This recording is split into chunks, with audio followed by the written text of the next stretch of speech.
Hello guys, in today's video I'm going to show you how to connect a domain from GoDaddy to Mailchimp. So to do this, you have to go to a website right there and click on settings. Now you scroll down until you see domain and you're going to click edit and use a custom domain, and you will see this option, connect a domain. Now this page will open up, and now you want to go ahead and connect your domain from here. This one is, let's remove it. Remove because it's already added from GoDaddy. Now you want to click connect a domain and enter your domain from GoDaddy.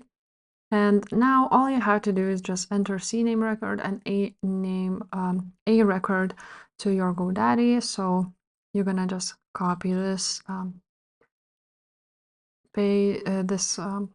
thing, and you're gonna just click add new record, choose CNAME.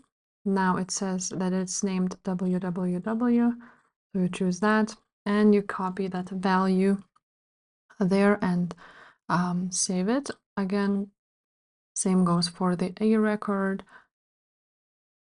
You're gonna see what you need to enter and you're gonna copy this like so, and then you click save all the records and add them here. So if this video was helpful, please leave a like, subscribe to this channel, and I will see you next time. Bye.